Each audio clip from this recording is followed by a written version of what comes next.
All right. Hello, everyone. It's great to see you all. Thank you all for coming and joining online. Welcome to the next edition of Mython AI Times. Today, we have the great pleasure of hosting docent Viliam Lisý, who is an associate professor at Faculty of Electrical Engineering at Czech Technical University in Prague. I think most of you have already heard of him because he's one of the authors of DeepStack, a famous project from the University of Alberta, I believe, which was featured on the cover of Science. Nowadays, Viliam teaches at Faculty of Electrical Engineering, but on top of it, he also worked at Avast on malware detection, and he recently co-founded Delegate. And you might have seen his work also at the Carnegie Mellon University and Ben Gurion University, I believe. He's going to talk about games in AI research. You can see it on the slides behind me, which I think is a very interesting topic for most of us. I think it's the first time we hear about this topic at Mython AI Times. So thank you very much for coming, and the floor is yours.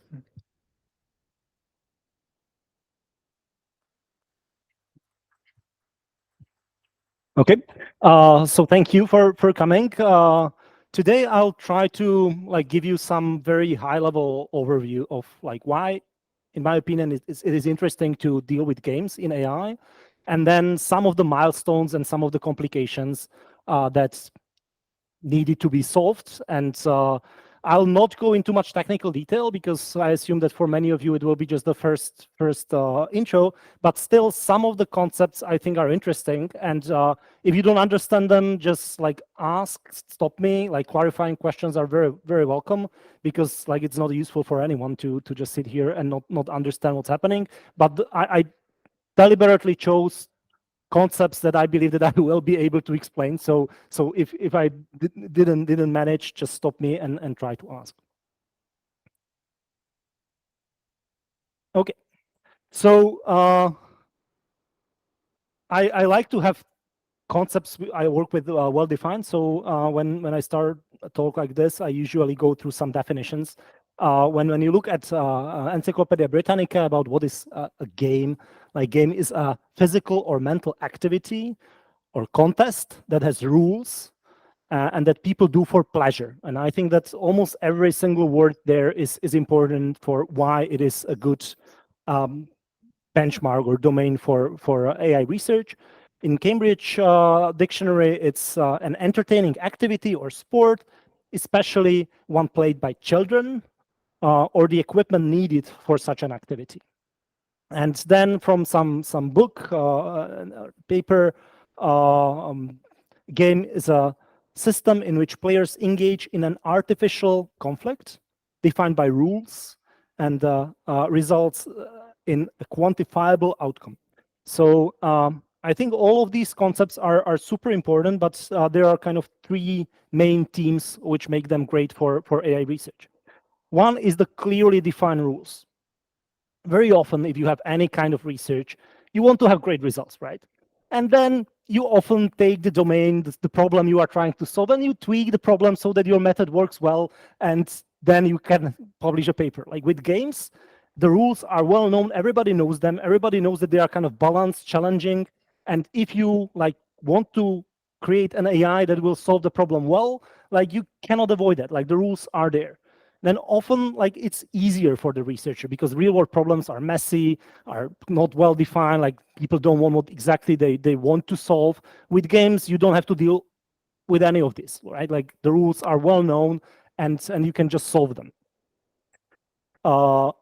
It's entertaining, so it's kind of interesting on its own for students, for example, if you want to recruit them, because a lot of work in research is done by PhD students, by master students.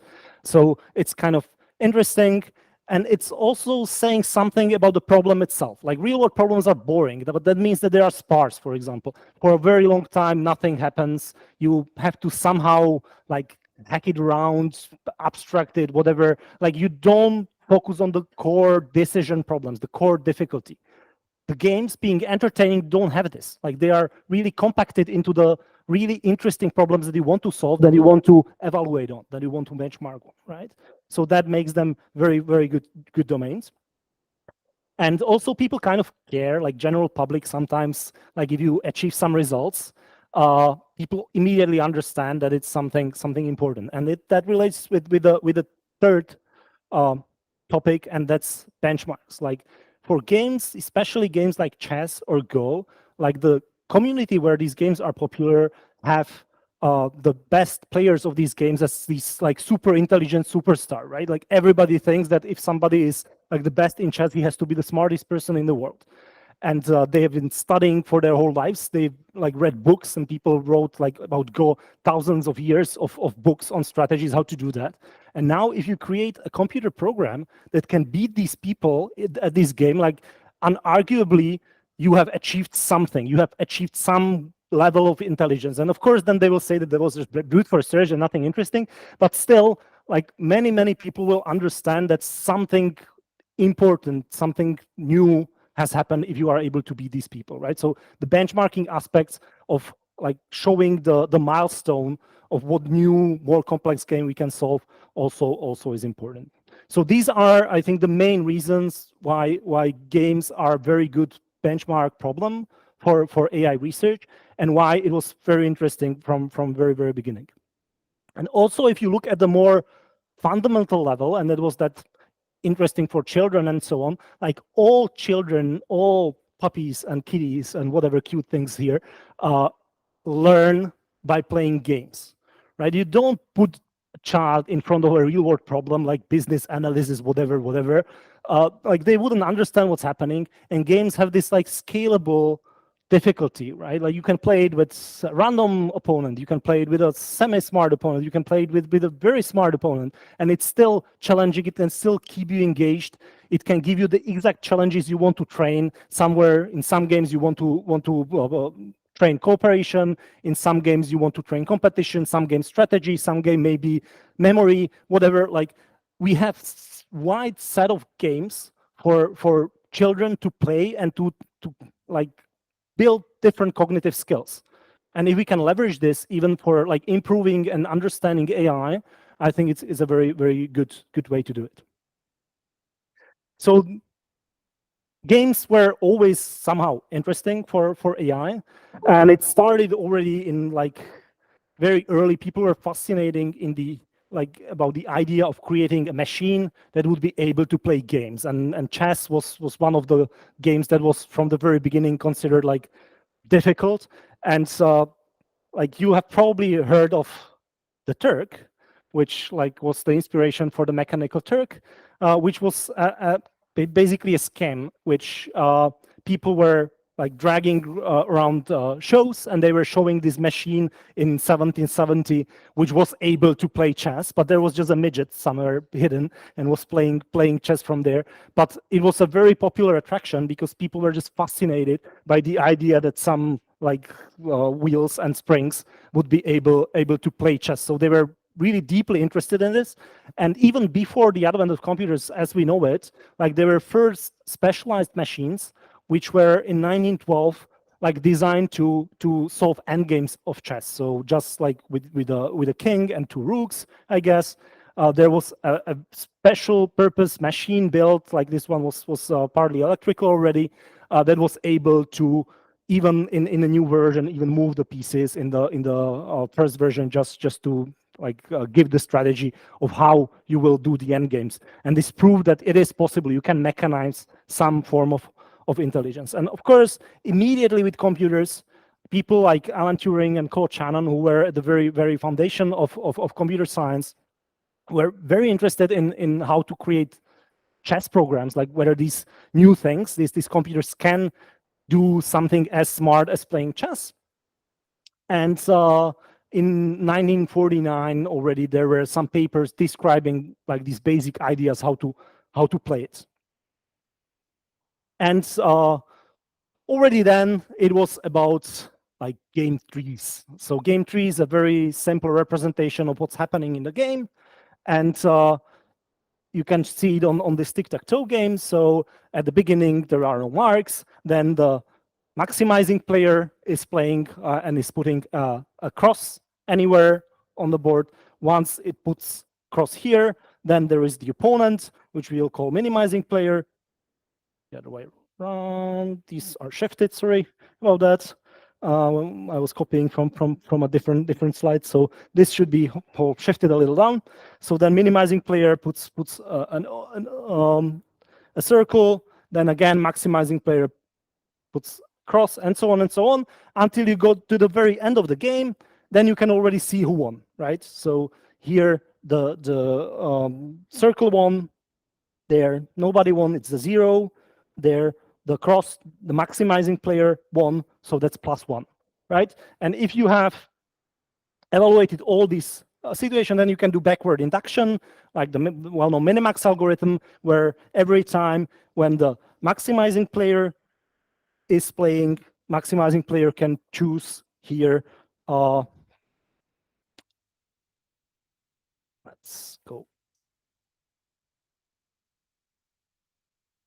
further. So here we have to choose, it's a minimizing player playing, the circle is here.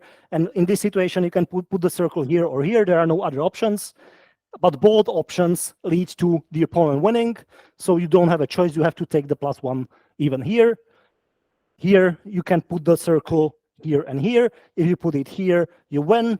If you put it here, the opponent wins eventually. So you are the minimizing player, so you'll take the -1 and you will put it there. And then you can go one level up, and now you are maximizing player, so you want to take the largest one, and so on and so on to the root, where you will find that, okay, this is a draw.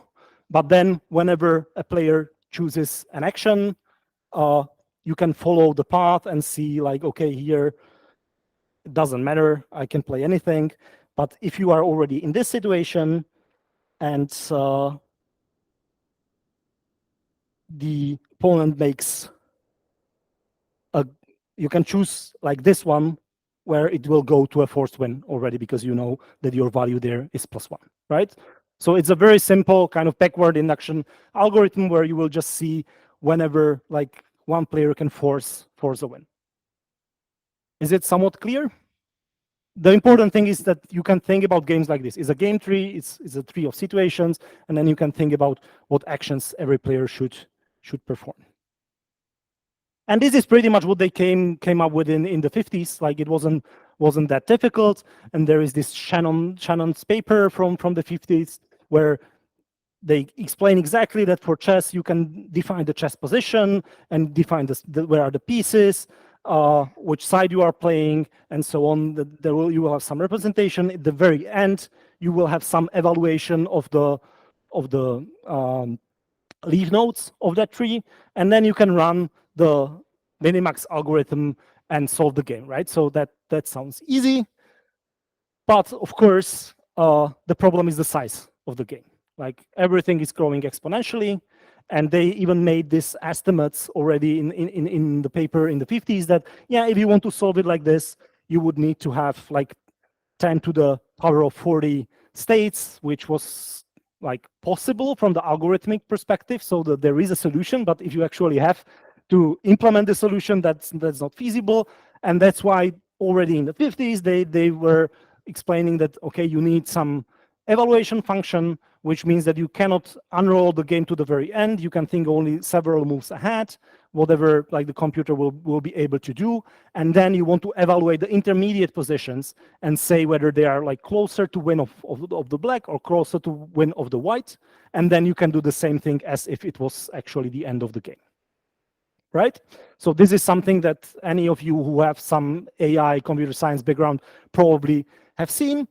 But frankly, Deep Blue, that came like 50 years later, didn't do much else, right? So they added a couple of things.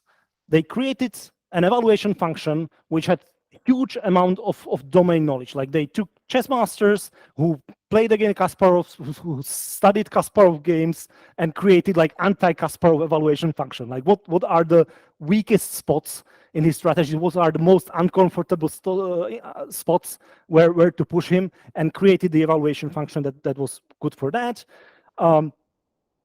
There was, of course, some like opening books known, so they used it to, again, handwrite the basic opening, what is the most effective one, and then create some database of games. So whenever the game came to a position which was like well known in grandmasters play, and there was a good move known, they just used that good move. They didn't try to be creative by all means.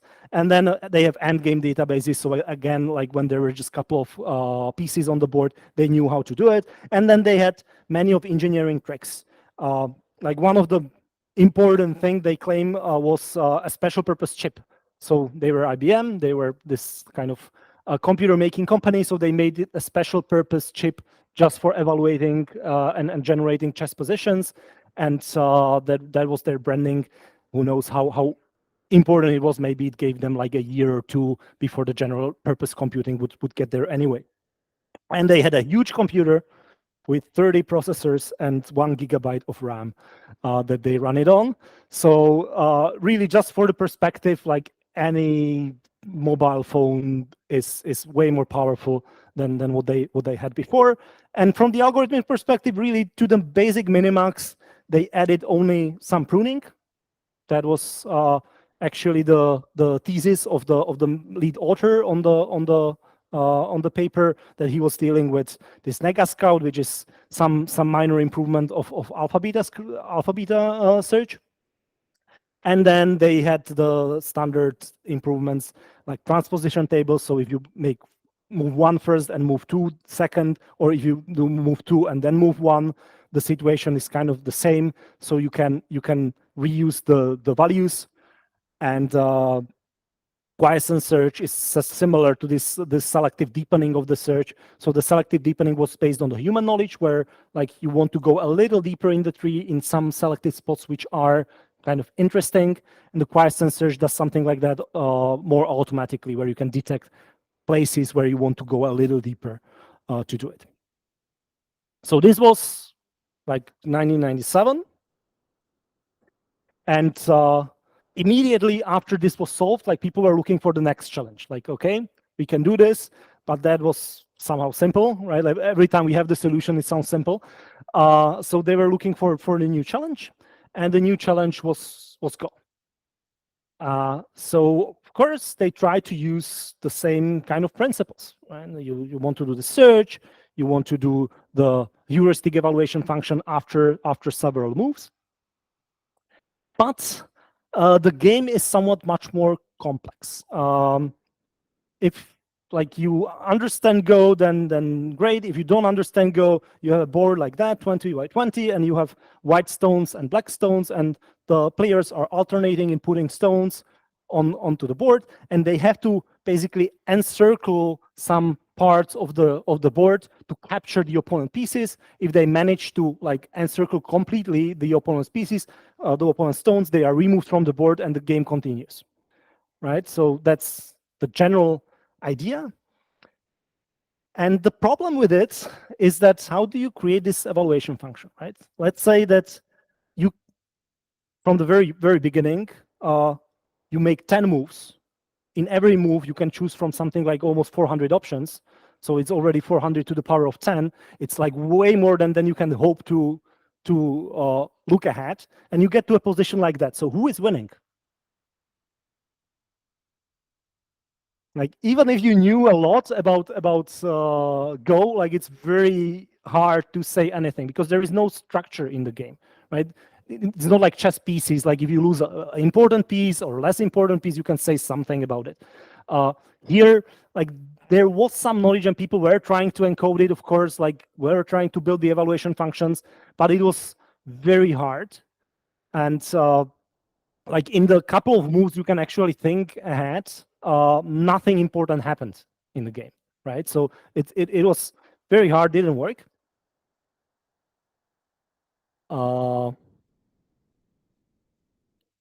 But then there was a kind of success. At least some things started to work. And the basic idea how to do it was, okay, if I cannot evaluate it, maybe I'll just like continue playing randomly from both sides. And if I was in a very good position, then even if both players play randomly, the one who was in the stronger position will win a little more often, right? If you don't know how the position looks like now, you can add like 20, 50 more random stones, and it will statistically be more often good for the player who is in the better position. Like maybe it's not super intuitive for you, but this seems to be working in many games. Like if you have similar level of opponent, maybe it's just the way how games human play are constructed to be fun for like beginners as well as for the advanced players. But if you play the game like with a similar skill level, you are pretty good at evaluating how good the position is. Like even if you like take in the middle of like Grandmaster's game, you take the position and you let the complete beginners finish it. Usually if one was ahead, the one will win if the players are like similarly strong. So this idea of randomly filling it in was pretty strong. And then people starting to bias the randomness. Like, okay, I'll do it randomly, but then if this random rollout was really good, then maybe I should try things like that a little more often for that player. If it was really bad, maybe I should try to avoid it. And then if you have this larger amount of random rollouts and you start to bias what the following rollouts are doing based on what the earlier rollouts were doing, you get something which is called Monte Carlo tree search, where you are not systematically searching the tree as you were doing in the Minimax, but you are repeating these 4 stages where you do the selection based on the statistics you have in the game, like how well each move worked in the past random games. You will, in the very beginning of the tree, behave based on that, but you cannot store the whole game because that's huge. So you store just very small part with the statistics, and after that you just continue randomly, completely randomly, and that's called the simulation. And afterwards, when you get the result of the random run, you will take that result and update the statistics in the tree that you keep in the memory in order to guide the next simulation to a little better part of the game. Right? So find the path in the part of the tree. Like let's say that you will have 3-5 moves ahead at the beginning. You will pick the best part so far. Then you will continue randomly. Before that, you will expand it a little bit. So you will add 1 more node to the tree. You will continue randomly, and then you will update the statistics. And what happens is displayed here. So instead of going to the kind of uniform depth everywhere, the tree you are exploring is growing kind of where it makes sense. And it's trying to explore much more the part of the game tree which is somehow relevant for both players. Like there are some moves which maybe look good for a while, and then the counter move is found, but maybe there is another move. And if nothing like that happens, if like this is always bad for this player, like you will almost never expand it any further. Right? So this was Monte Carlo research, which helped. So this is between like 2006 and 2011, I think, what is hidden behind that slide. And this is the level of play of Go players. So beginners are like getting stronger in these queues with smaller queue better than masters, which is like sometimes it's called master, sometimes it's called amateur, which doesn't sound like the same thing, but it depends on like whether you want to say that you are good or you are bad if you are like playing on this level. But those are like not people who play it for a living, who are just like, they know how to do it. And then you have professionals who are really, really good. And they are like completely different leagues. And this whole space like was between 2007, where there were still these start systems, algorithms, which were based on Minimax. They were kind of on the level of middle beginners, so stronger beginners were able to beat the computer programs based on Minimax. And then when Monte Carlo research came, which is this technique, there was a huge jump of like 5Q, almost to the kind of the best amateur players. And then since then, people were coming up with improvements of this core algorithm, and they were encoding more and more knowledge into how do you do the simulations. Like it is not completely random, there is some knowledge. But on the other hand, you don't want to waste too much compute by putting a lot of knowledge and having the simulation complicated, because then you can do less of them. So you need to trade off and have simulations which go more often to the meaningful parts of the game, but don't cost too much.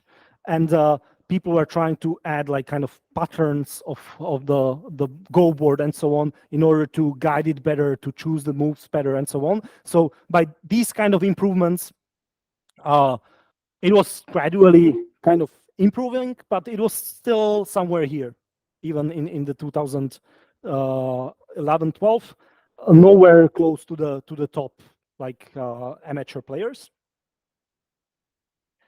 And the bottleneck was really that it was impossible to encode the human knowledge in the same way as in chess. Like it was getting better, but to like how grandmasters play it, they have this intuition. They like look at the board as kind of a picture, and they know that maybe they are weak on this part and they are stronger on that part, and they should play somewhere here. Like they are not really thinking that crisply about it. It's more about really somehow build intuition in many games, and this was just impossible to encode into like hard knowledge. And then of course like deep learning came, and deep learning is good exactly at this. If you give it a lot of data with a lot of kind of weak correlations, it will give you the kind of high level intuition. And the big kind of advancement of AlphaGo compared to the previous things, where the previous things were trying to encode this knowledge, this human knowledge, by hand, and it had its limitation. Like there was no way this will go to the super master levels.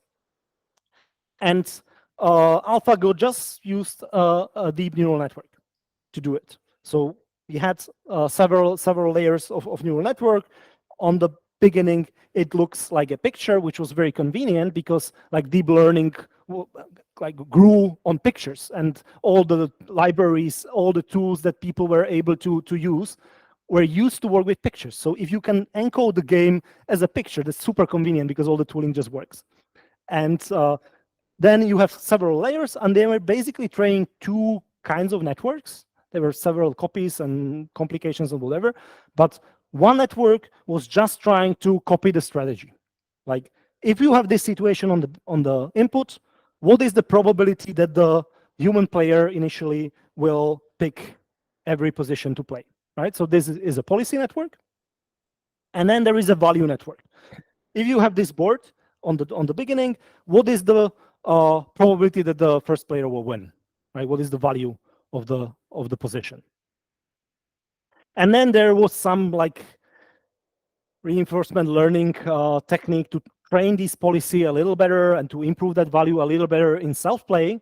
But the key idea was that instead of trying to encode all the knowledge by hand, they started by encoding the human knowledge using neural networks.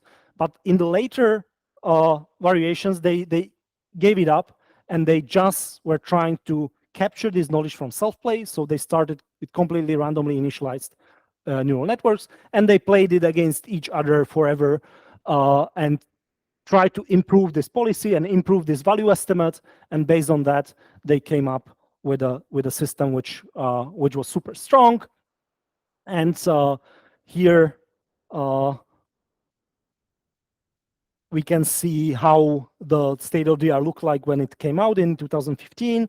So there were some commercial, like GNU-Go was like open source free software which was running somewhere at the level of the 5Q, which was still kind of the like stronger beginner, the level of what Monte Carlo research plays in general. Then there were these already kind of stronger software. Spachi was still I think open source, but this Sand and Crazy Stone were like commercial programs which Go players were using for training. and for understanding. And this level is how it played on single computer, and this level is how it was able to play on like large clusters of connected computers. And this is where there was the European champion. That is also kind of a lesson learned when you are trying to sell some results, like pick your benchmarks well. So at that time, they probably wouldn't have beaten the top best player. So they have selected the top European player, which in Go world is like really a very, very different league. But they were able to beat him eventually in the first round, and then they're further improving it and were able to beat like the top human, and then they were able to beat like on some server everybody who played it like for some time and so on. So then clearly they were able to play it on superhuman level. Okay, so this was Go. Many Asians care about Go, but like many people don't. So the question was like, can you generalize this? Like, is this something which like is just easy about Go, and that's why this works well because it is a picture and the tools were made for a picture, or can we generalize it? So one thing is the simple structure. The simple structure, like they played it on different games. Like a year later, they added Chinese chess, European chess, and they've shown that they can train even faster, like a method, very similar method that was beating human experts. Then, like, was it on human knowledge? Like they started initially from the human databases of play. Was that relevant? So they gave up on it as well, as I said. So they just started from random strategies and were improving it. But the last one was kind of more tricky, and that's like the rules of the game, the simulator, right? Like for all of this, in order to build this tree, like if you are in some situation, you have to explore like what happens if I do this, what happens if I do that. You make another move, then you want to explore several moves.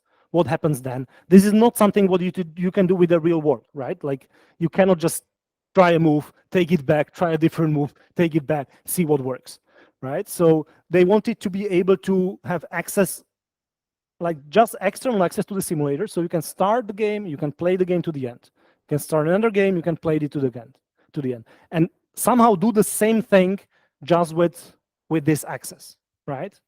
Just with the very natural access. So they would basically have to construct the simulator of the game somehow inside the agent. The agent will have to be able to do this tree search on some form of representation of the game, which is not given to it by the rules, right? Is it clear? Like what is the problem? And they've solved it. So that was kind of the one of the last milestones here. And they did exactly what you would expect with neural networks. So when they have a state of the game, they just trained a function, an embedding, that will project the state of the game into a vector of numbers. And then that vector of numbers is now representation of the state.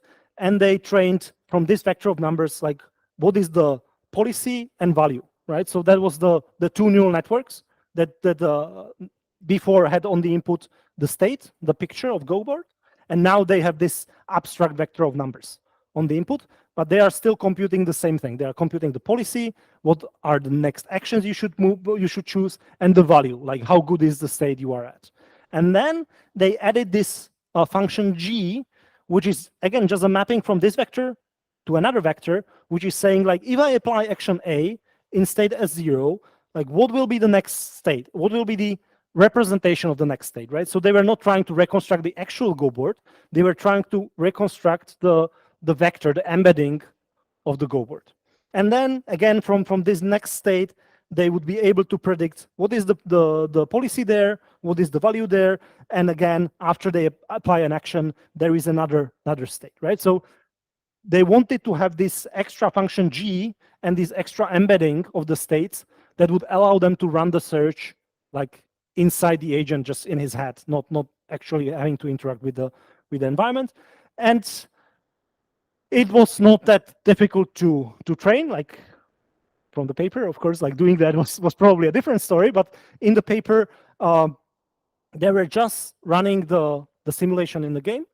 And in each state, they were able to run this search and get the next action to play and then play the action, right? They started with some initialization, so the search was completely nonsense, but whatever.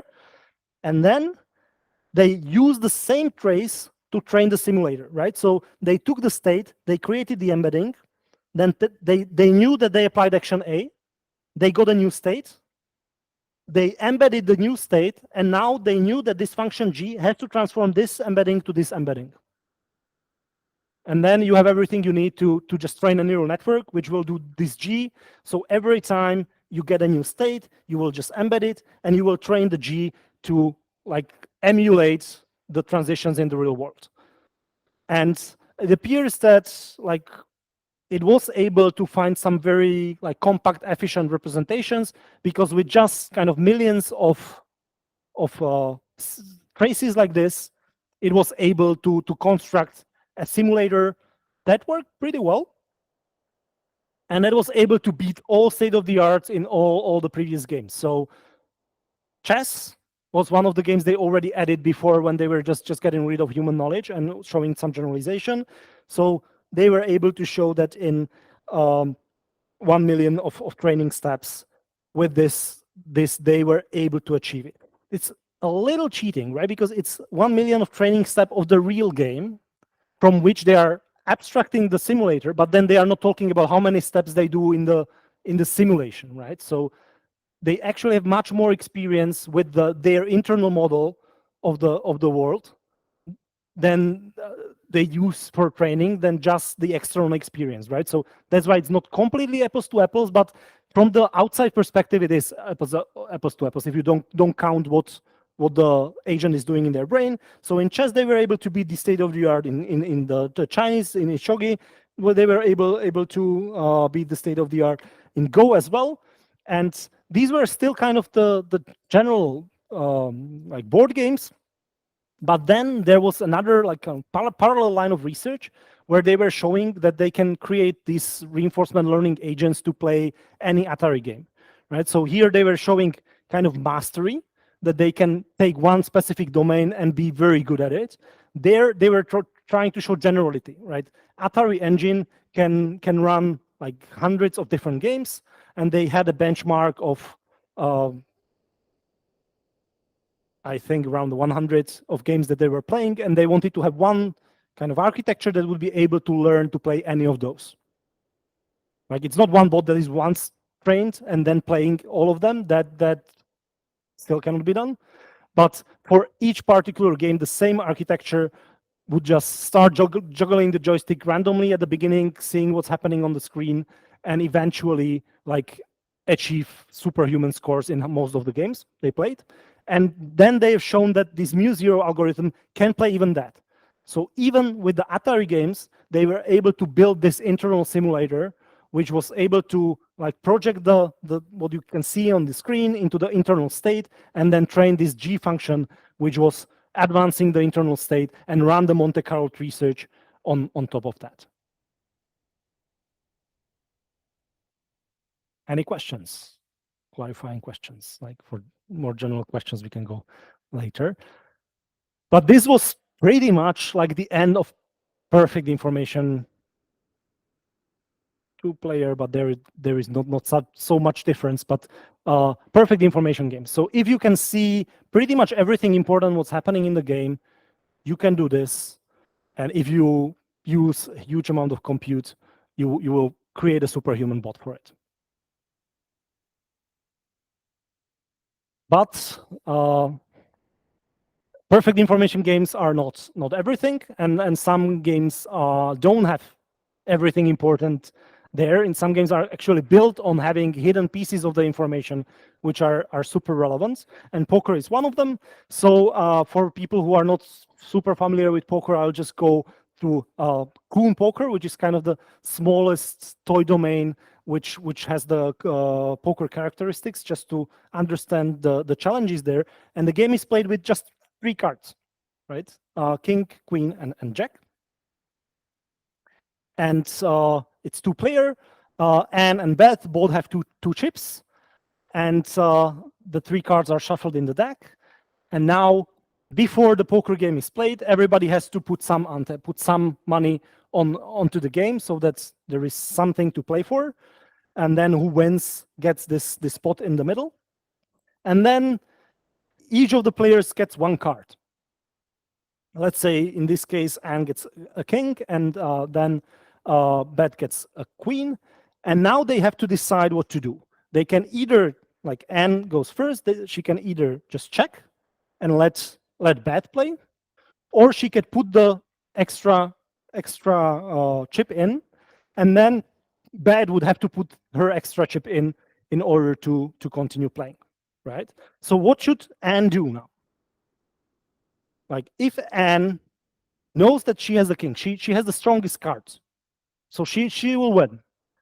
But if she eagerly puts the bet there, then Beth will know that's like probably she has the stronger card, and she will just give up and not put the second coin in, right? And then Anne will win just 1. If Anne can convince Beth that she actually doesn't have a king, but she has the jack, then Beth will happily add the second chip, and then Anne will win 2, right? So it's all about what they have, but also what they believe that their opponent has, and what the opponent believes that they believe that they have.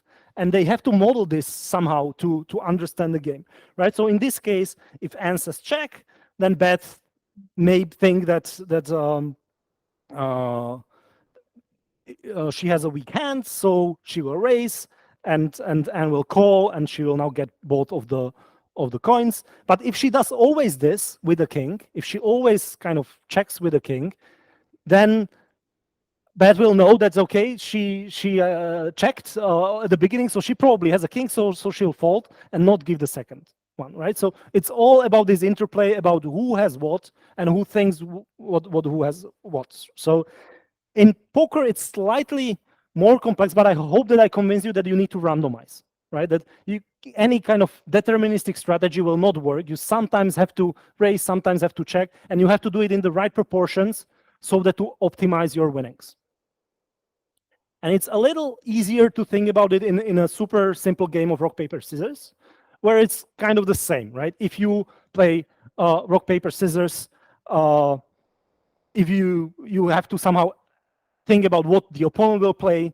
If they are predictable, then you will be able to exploit them.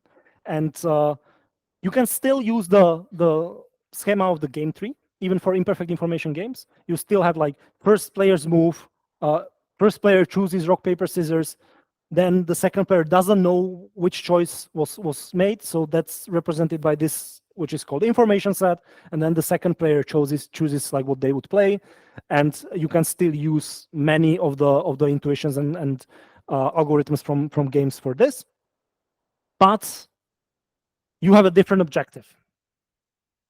You want to find something which is called Nash equilibrium, which in perfect information games would be the same which Minimax is searching for. But in imperfect information game, it's a pair of strategies where no player wants to deviate. So every player plays a strategy, and if I know that the opponent is playing the strategy from the Nash equilibrium, I still want to keep playing strategy from the Nash equilibrium. I don't want to change my strategy. And in rock, paper, scissors, the Nash equilibrium is both players playing uniform, right? If I know that I'm playing any random action, and I know that my opponent is playing any random action, then I don't want to change my strategy, right? I cannot gain anything by changing my strategy. So that's the idea of Nash equilibrium. And it's super simple if it's symmetric game like this.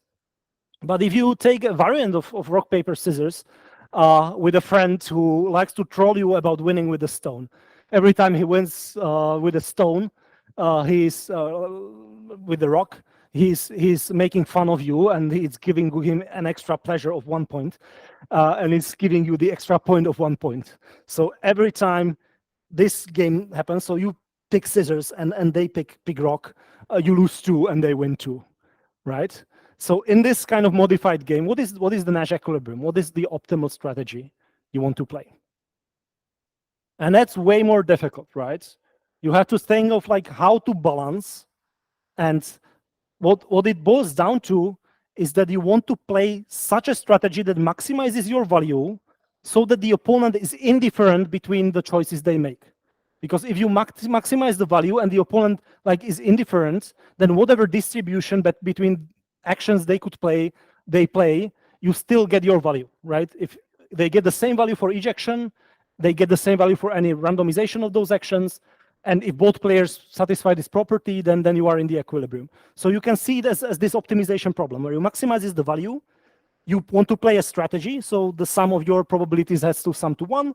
And then if the opponent plays rock, you will get the value which is probability of P minus 2 probabilities of S. If the opponent plays P, the paper, you will get the minus probability of rock plus probability of S. And if the opponent plays scissors, you get probability of rock minus probability of paper, right?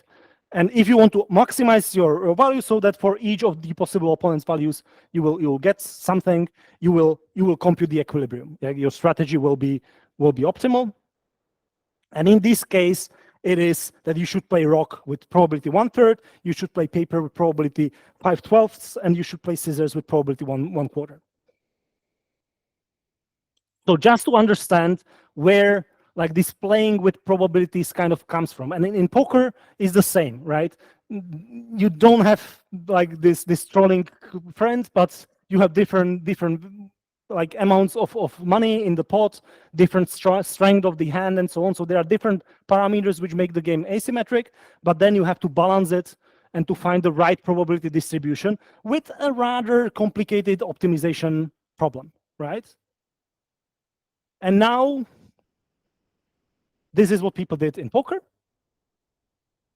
And you can solve these problems using linear programming. Even for extensive form games, which are like more complex, longer, and so on, you can still solve it by linear programming. And you can solve it at the level of like size of the game, like 10 to the power of 6 different situations, which is not much, which is like rather very, very tiny game. The game with 3 cards I was showing is tiny, but already if you have like 6 cards, you have tens of thousands of situations. So this is something like simple game with 7 cards maybe that you could play, and poker has 52 at least. So it wasn't feasible. But then people were looking at how to do this optimization more efficiently. And CFR is one of the algorithms which I'll not go into details, which is like an iterative algorithm, which is going through the 3 many times, like 1,000 times you have to iterate over the 3, and you gradually solve the optimization problem that was shown on the previous slide. And my timer resets, so I have no idea how bad I am with time. I'm pretty bad. So there were some improvements on that, and the poker results that was already like making the algorithm more efficient, not using just generic LP, but making like more specific algorithm for just this optimization problem. Allowed in 2015 Michael Bowling's team at the University of Alberta to solve heads-up limit Texas Hold'em, which is like the smallest game that people actually play, like that is actually competitively played. And they were able to compute on a huge cluster the optimal strategy just by improving this optimization in a game which is 10 to the power of 13. Like that's the kind of smallest poker game. So I'll probably just get to the next thing, and then I'll very, very quickly walk through the next slides. So that's nice. We can solve games of the 10 to the power of 13. But if we take some a little larger poker games, like the actual like no limit Texas Hold'em, which is the most popular poker game that people play, the size of it is 10 to the power of 160. So like it is nowhere close to what people were trying to do. And then the research knew that, okay, we can solve something like on a huge cluster 10 to the power of 13, maybe on smaller cluster 10 to the power of like 12 tops. So they took the game, they tried to create an abstraction of the game, which means like the king and the queen look pretty much the same, so I'll treat them as the same card. And if somebody bets like 1,000 or 500, that's like a middle size. If somebody bets 10,000, that's like a high size. So you can abstract the game in these ways, like making it smaller and just treating many different situations as the same thing, and make it small enough so that you can solve it. You will approximate the equilibrium in the small game, and then you will use it in the original game, right? Sounds meaningful. But then when you think about how much you abstract it, like one situation, one strategy, one probability distribution that you want to apply has to apply in 10 to the 148 different situations, and it still has to be optimal there, right? So this kind of abstraction is really super severe, and it never worked. Like there were, again, 10 years of, at least 10 years of papers on different uses of abstractions, automating them, making them better, but never really worked. And then like DeepStack actually brought a very different approach. So instead of just abstracting the game, like we wanted to get back to the basic algorithm of minimax that's like was well known in perfect information games. You think several moves ahead, then you want to apply an evaluation function, and you want to solve just this smaller game. But there are many complications. So one thing is, what is the evaluation function? Like if, as I was explaining in the poker, like the evaluation function is not about the current situation of the game. It doesn't matter that you have the best cards and the opponent has some other cards. Like if the opponent knows that you have the best cards and they don't, then they'll just fold and you will not win anything. Like if you have the worst cards, but you can convince the opponent that you have the best cards, you will win, right? If you have the best cards, the opponent has the second best cards, that's exactly what you want, right? Because they will believe that they will win everything and they'll lose everything, right? So the value function actually is not evaluating individual situations in the games. It's evaluating the whole beliefs about the situations that one player believes that could be true, then the other player believes that could be true. And this is, again, this super complex evaluation function that nobody could ever write by hand, and we had to train it using neural networks, and we did it by like special bootstrapping kind of algorithm from the very beginning, where we generated poker situations towards the end of the game, which we could solve, and trained a neural network, and then a layer above it and a layer above it, and this way we were able to train the value functions for all the parts of the game. There were some other complications stemming from the optimization, that you are not starting from single state situation as well. You are starting from the whole set of possible situations, because you don't know in the game like what is the current situation, right? You know like what you know, but you don't know what the opponent knows, and you know that the opponent doesn't know what you know. So you again have to think about much wider route of the game and how to start the game there, and there are complications like that. Okay, but we figured, the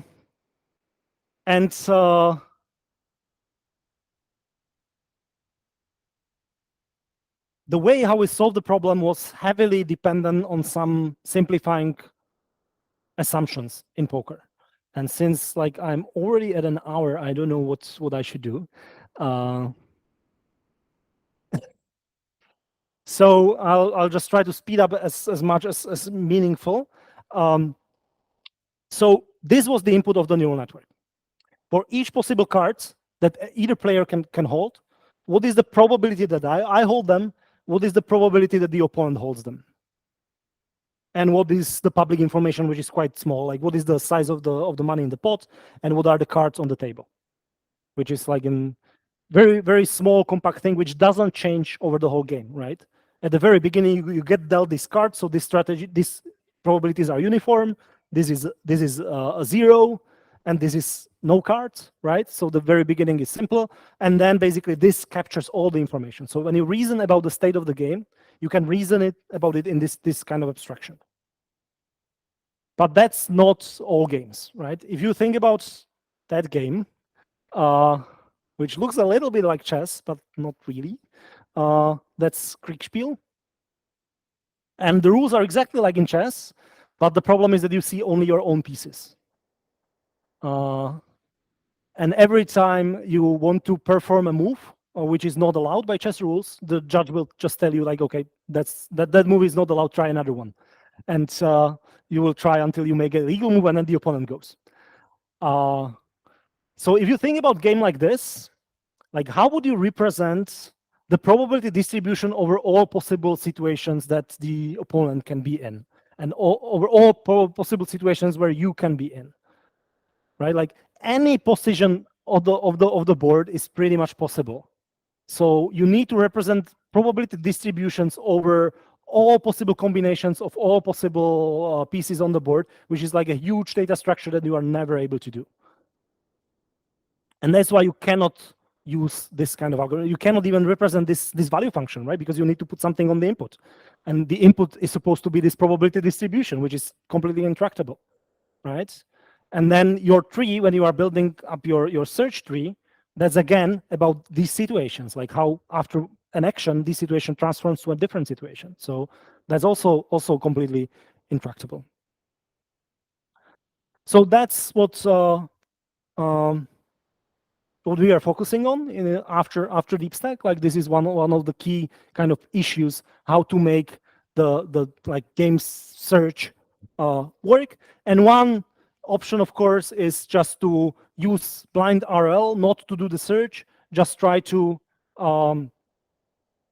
optimize the strategy for both players in some neural network representation. Like on the input, you will have the current state of the game just in what you see, and then you will output an action, and we will hope that that will converge. So that would be not working, and there are many examples showing that that just doesn't work. You can run the optimization, and you can have flashy results with that. So that's what the OpenAI did with Dota, for example. You can run it. You can play some professionals. You can win. Then you can give it to them to play with for a couple of days, and they'll find so big holes that they'll like be laughable strategies that are beating it, right? There is no guarantee, and in theory you can find counterexamples where this just doesn't work, and even in practice it doesn't work. So DeepMind continued working on this, and there is a nice paper from 2000, I think, 22. That was trying this approach in a principled way, and they came up with a transformation of the reward function that somehow regularizes it, so that they can actually prove that if you just run the reinforcement learning with this transformed regularized rewards, then you will converge to the Nash equilibrium. You will converge eventually to the right spot. Of course, like the game is large, you will never have enough data, but if you had an infinite amount of data, you would converge to the right solution. And they applied it. The strategy is 10 to the power of 535. It's like even huger state space as no limit poker. And after they run it on like 1,000 GPUs for a month, spending like huge amount of money, they had a strategy, and the strategy sucked. So they had to come up with a lot of post-processing tricks. Like if something is really small, then probably it's 0. And then they kind of scaled the different probabilities. So they took the actions which were left, and instead of playing exactly the probability that was required, they quantized it to some like levels and did some tricks like that, so that eventually they had a strategy that was good enough. But it was a lot of like tuning and manual work to get it working.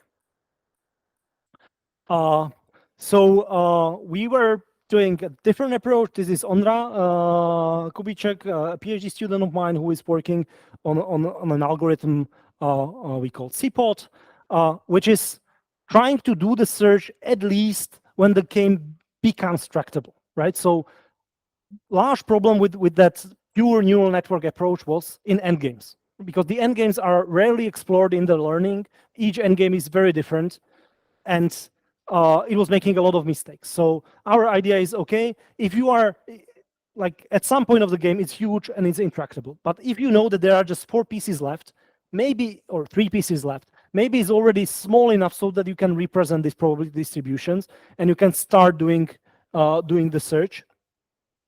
And it requires some tricks at different places of the method to do it. But eventually, we were able to publish a paper at ICCAI this year, which is explaining how we can run the search on top of a policy which is trained by just pure reinforcement learning. So you take the policy like in the Stratego paper, like where just reinforcement learning agents are playing each other.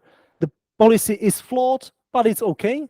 And then we have shown that we can train another kind of critic networks rather cheaply and use them to do search in a principled way, like with the guarantees of convergence of improving the strategy as it was. And it was presented there. But still, you need to get to the state where the game is small enough already. So another thing we are working on right now is to take this idea from U0 and try to project into the latent representation of the whole like public state, of the whole complex distribution over all the states. So what if now this is not just a single representation of the single state, but representation of the whole probability distribution of the all states that we can do, which can be large, but may have some useful compact representation, which will not be exact, but we are trying to adapt the same kind of ideas to develop this tree in some abstract way, which is trained on interaction with the game. So that's one line of research we are doing. And another line of research we are doing is on bounded rationality.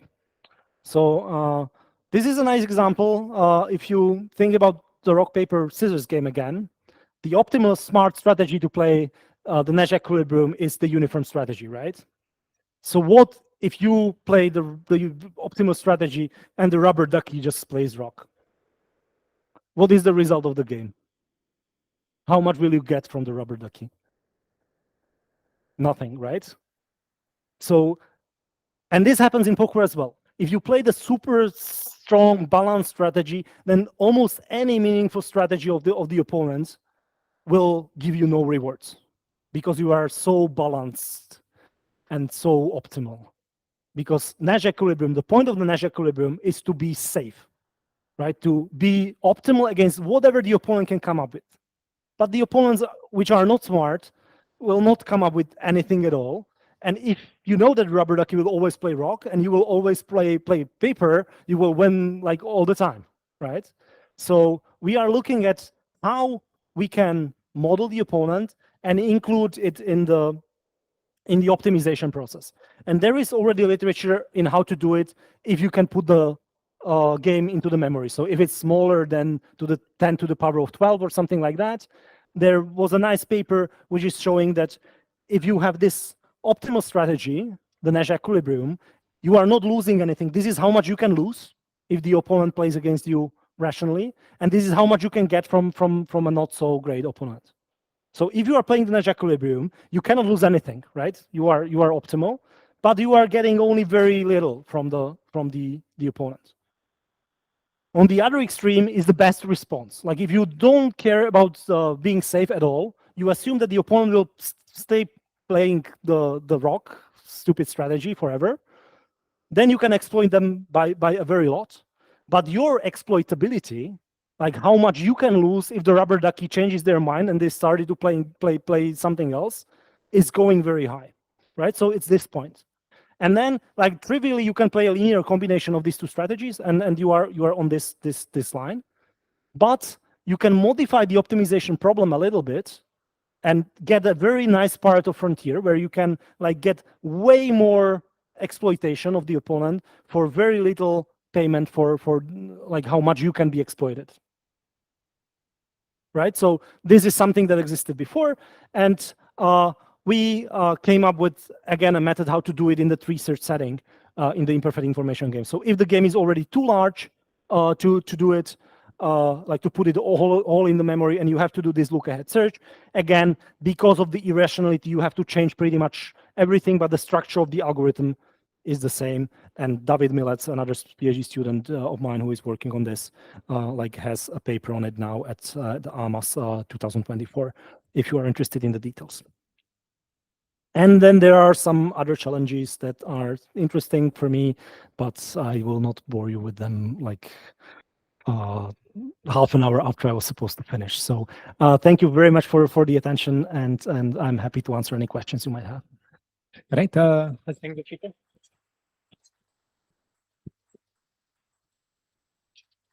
All right. Thank you for the great talk. I have a little bit of organization, right? So there is food and drinks. So don't run away. Feel free to stick around and talk a little bit more. Also, the next edition of Mid-on AI Times doesn't have a date yet. We will announce it on Meetup.com as usual.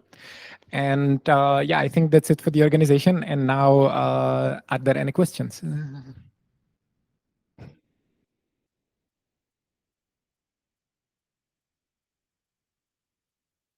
I know that we exceeded the time a little bit, so I think not pushing it is maybe the way to go. I had one question about the rock paper scissors game where there was the troll in the game essentially. Yep.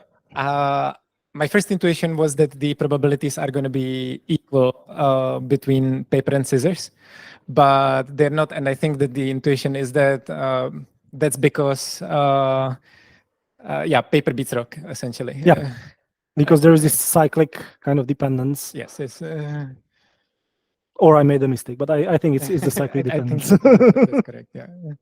All right, so if there are no questions, let's thank the speaker again, and yeah. Thank you.